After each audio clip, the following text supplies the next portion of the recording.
Hello, hello, hello. This is Fairfax, a nostalgic podcast and video about growing up in LA in the 1960s. This is part of Fairfax, and this episode is my first date at age 11 and how Spin the Bottle surprised me. As I mentioned, this is a video and podcast about growing up in LA in the 1960s. It's part of the TJBS podcast network and is available wherever you get your podcasts and several places you don't. Beginning with this episode of Fairfax, it's also a video on YouTube. And if you're listening to the audio version, you can tune over there and see just how gorgeous or semi-gorgeous or maybe 1/4 gorgeous your narrator is. If you're seeing the video, you can listen to the podcast, obviously, at tjbsradio.com. And you can also listen to some of our earlier podcasts that were not made for video.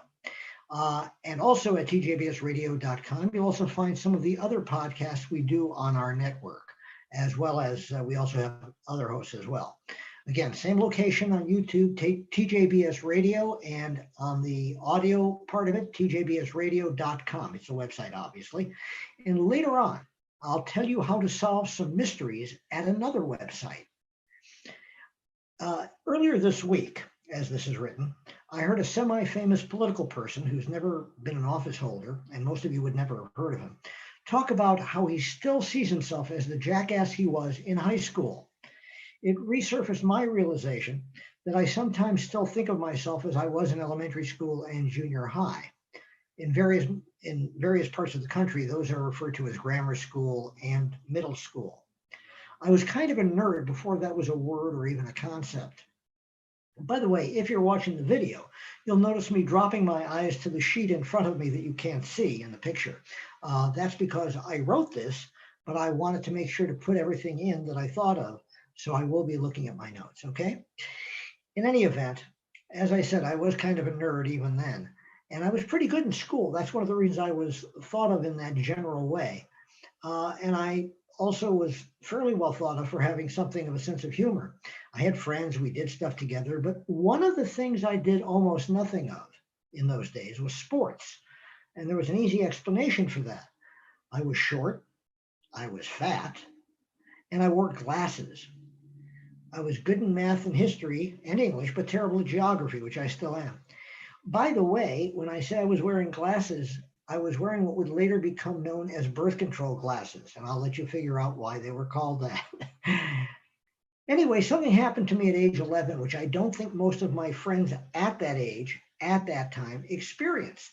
And that's part of what I'm going to tell you about today, but not the only thing. There was a party that was organized by some of the kids in my class, and at that age 11, I guess I was in 6th grade. Someone held a party and said that we could or should bring a date. That this seems ridiculous now is obvious, but what's even crazier, based on what I told you about how I looked and what I was like, is that anyone should accept an invitation from me to go out with me. But at that time, now it would be a little different, but now I'm not dating. Anyway, so I don't remember what my friends did about a date, but I asked Barbara if she would be my date at the party, and she said yes. Now, in those days, girls developed later than they do now. What happens to young girls now very often is called precocious puberty, and only a few doctors are wise enough to attribute it to a different way of eating, a different nutritional pattern. In those days, while boys and girls might have found each other cute, or maybe used some other word for attractive, it wasn't because of their bodies. But I remember Barbara as being thought of as cute by my friends and by me. She had long brown hair that was in a very long braid that some of the guys used to pull. I never did that. That may be the only reason I appealed to her. I wasn't a complete schmuck. So we went to the party, and I remember a scene where I was looking at her, and she was standing in line for some kind of game. We talked to each other a little, and I'm sure I made her laugh. And that's where the memory ends. I don't think anything further like going somewhere together again ever occurred. I remember she had an older brother, and her father had a business in town, like a tire place or a gas station, but I'm not even positive of that. I do recall that she moved away at some point. I assume it wasn't because of me. And maybe she went to the same junior high at which I started and then moved, or maybe she changed elementary schools. I don't know. But several years after that, around the time that I was a teenager, I was back in that same area of LA visiting from the far distant land of the San Fernando Valley, which, in case I didn't make it obvious, wasn't really far away at all, but seemed so in those days. Among other reasons, you had to pay extra money on your phone bill to call from one to the other. They called that toll calls. Anyway, I saw her walking on the street going somewhere. Her hair was no longer in a braid, but was stylishly for those days cut. And I waved to her with a bit of doubt. The doubt was because, first, I wasn't absolutely sure it was her. Also, I was uncertain she would recognize me, and if she did, if she'd think I was worth waving back to. Nothing negative had ever happened as far as I knew or know now, but there was never any big deal relationship either, and I didn't really know her, and she didn't know me. She didn't return the wave, so my uncertainties were valid. And partly because she had a common name, I've never looked her up. But you know what? I had a date at age 11. I was so mature. Now, you may recall I told you earlier that I would tell you about a website where you could solve a mystery, a particular kind of mystery, and it's related to this program. The website is called findlostfriends.com. Again, that's findlostfriends.com. And it's a way you can get some information on an old girlfriend or boyfriend, a family member you haven't seen in forever, or as the name implies, a friend that you've just lost contact with. Now, it's not automated. You'll actually be dealing with a human doing the search, but it's called findlostfriends.com, and you may want to go there. Where were we? Oh, yeah. Around that same time, but a bit later, I was really attracted to someone else. Sorry, Barbara. Since we're talking about schools, in those days, they didn't have everything set up exactly as they mostly do now, with everything being annual. Graduations from high school, for example, at least where I went to school, now, well, they only happen once a year now, but in those days, they happened every semester. So when I graduated high school, it was in the winter, and other kids graduated in the summer, but every semester there was a graduation. And in the case where I went to high school, the graduating classes were rather large. But in any event, that was the situation. Now, when we left Chicago in 1960, I had just finished the third grade, which at that point was probably my major accomplishment in life. When we moved to LA, I started fourth grade in September, which was normal then. Now, I understand most schools now start their academic year in August and end in May.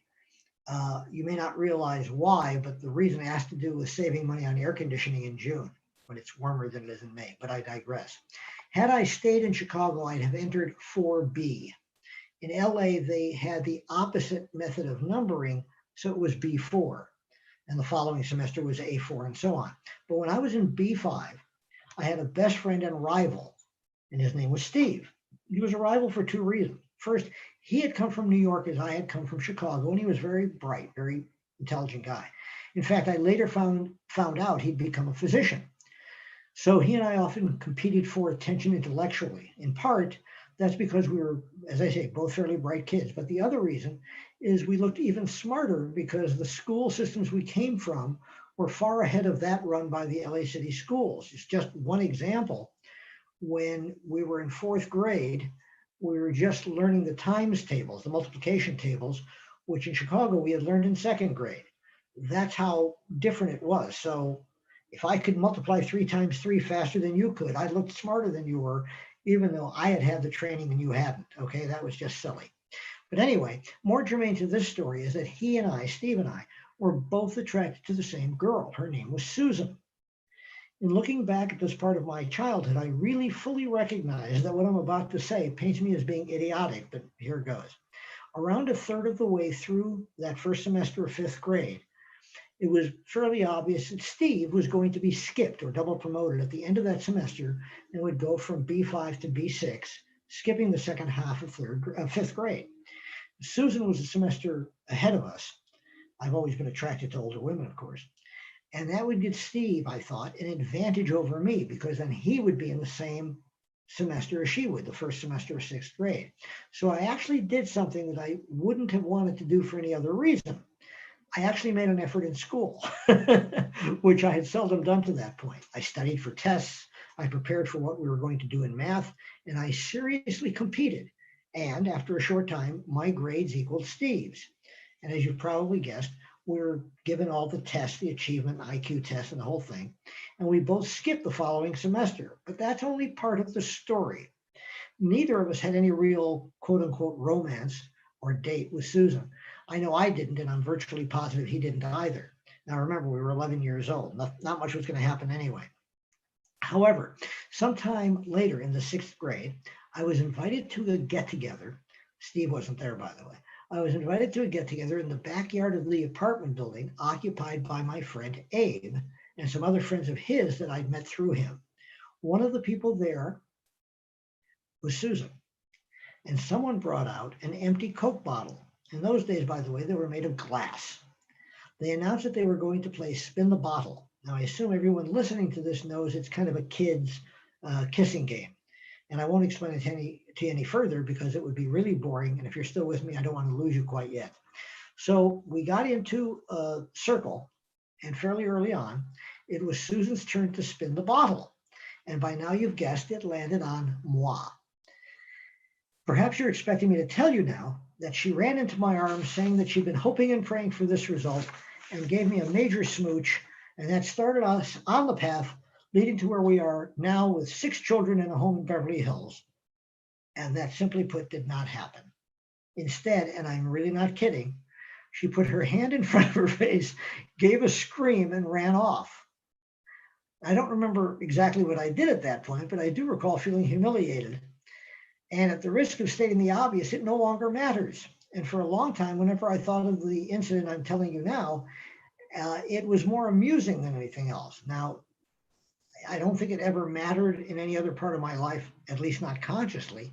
But who knows how our life turns based on our experiences and how life might have been different if my barely existing self-confidence would have been bolstered rather than diminished that day in the early 1960s. I don't think it was a big deal. And as I said, I'm amused in looking back, or I wouldn't have told the story.